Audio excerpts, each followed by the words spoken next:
ಸಂಖ್ಯಾಕಾಂಡ ಅಧ್ಯಾಯ 27. ಜೋಸೇಫನ ಕುಮಾರ ಮನಸ್ಸೆಯ ವಂಶಕ್ಕೆ ಮಾಕೀರನ ಮರಿಮಗ, ಗಿಲ್ಯಾದನ ಮೊಮ್ಮಗ ಹಾದನಿಗೆ ಮಹಲ, ನೋವ, ಹೊಗ್ಲ ಇವರು ದೇವದರ್ಶನದ ಗುಡಾರದ ಬಾಗಿಲಿನ ಬಳಿ ಇದ್ದ ಅಧಿಪತಿಗಳು ಹಾಗೂ ಸರ್ವ ಸಮುದಾಯದವರ ಮುಂದೆ ಬಂದು ತಮ್ಮ ಒಂದು ವಿಜ್ಞಾಪನೆಯನ್ನು ಮುಂದಿಟ್ಟರು. ನಮ್ಮ ತಂದೆ ಮರುಭೂಮಿಯಲ್ಲಿ ಸತ್ತು ಹೋದರು. ಅವರು ಕೊರಹನ ಜೊತೆ ಸೇರಿ ಸರ್ವೇಶ್ವರನಿಗೆ ವಿರುದ್ಧ ಪ್ರತಿಭಟಿಸಿದವರಲ್ಲ. ಅವರು ಸತ್ತದ್ದು ತಮ್ಮ ಸ್ವಂತ ಪಾಪದ ನಿಮಿತ್ತ. ಅವರಿಗೆ ಗಂಡು ಮಕ್ಕಳಿರಲಿಲ್ಲ. ನಮ್ಮ ತಂದೆಗೆ ಗಂಡು ಮಗನಿಲ್ಲದ ಮಾತ್ರಕ್ಕೆ ಅವರ ಹೆಸರನ್ನು ಕುಲದಿಂದ ತೆಗೆದುಹಾಕುವುದು ನ್ಯಾಯವೇ? ನಮ್ಮ ತಂದೆಯ ಸ್ವಂತದವರಲ್ಲಿ ನಮಗೂ ಸ್ವತ್ತನ್ನು ಕೊಡಿ ಎಂದು ಕೇಳಿಕೊಂಡರು.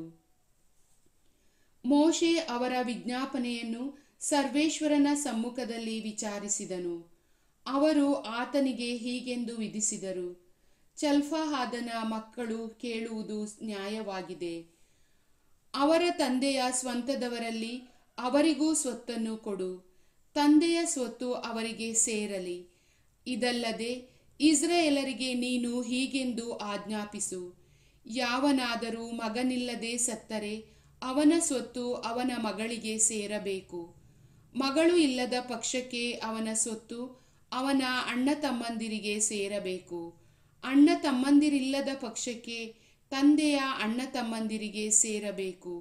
ಇವರೂ ಇಲ್ಲದಿದ್ದರೆ ಕುಲದವರಲ್ಲಿ ಸಮೀಪ ಬಂಧುವಿಗೆ ಸೇರಬೇಕು. ಇವನೇ ಅದನ್ನು ಅನುಭೋಗಿಸಲಿ. ಸರ್ವೇಶ್ವರನಾದ ನಾನು ನಿನಗೆ ಅಪ್ಪಣೆ ಮಾಡಿದ ಈ ತೀರ್ಮಾನವು ಇಸ್ರಾಯೇಲರಿಗೆ ನ್ಯಾಯವಿಧಿಯಾಗಿರಲಿ.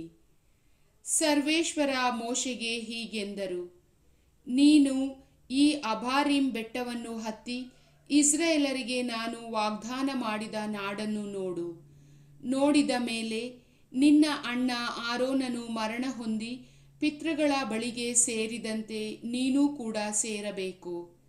ಚಿನ್ ಮರುಭೂಮಿಯಲ್ಲಿ ಇಸ್ರಾಯೇಲ್ ಸಮಾಜದವರು ನನ್ನೊಡನೆ ವಾದಿಸಿದರು.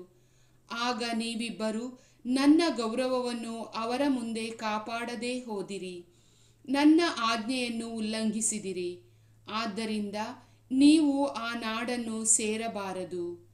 ಚಿನ್ ಮರುಭೂಮಿಯಲ್ಲಿನ ಕಾದೇಶಿನಲ್ಲಿರುವ ಮೆರಿಬಾ ಜಲಾಶಯದ ಬಳಿ ನಡೆದ ಘಟನೆಯನ್ನು ಸೂಚಿಸುತ್ತಾ ಇದನ್ನು ನುಡಿದರು.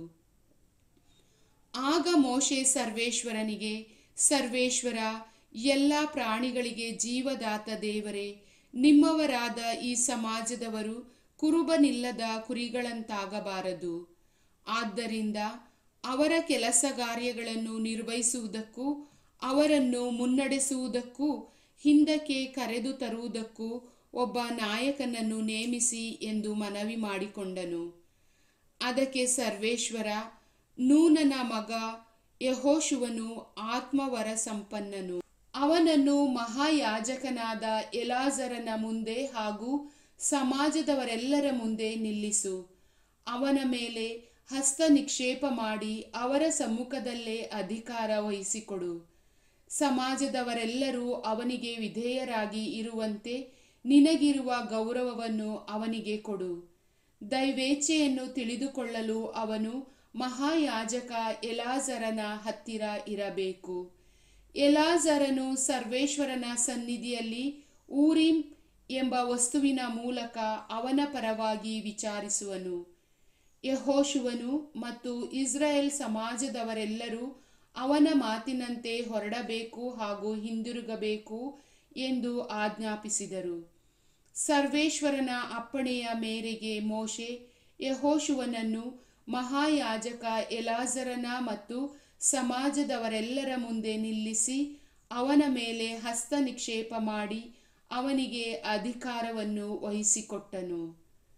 ಪ್ರಭುವಿನ ವಾಕ್ಯ.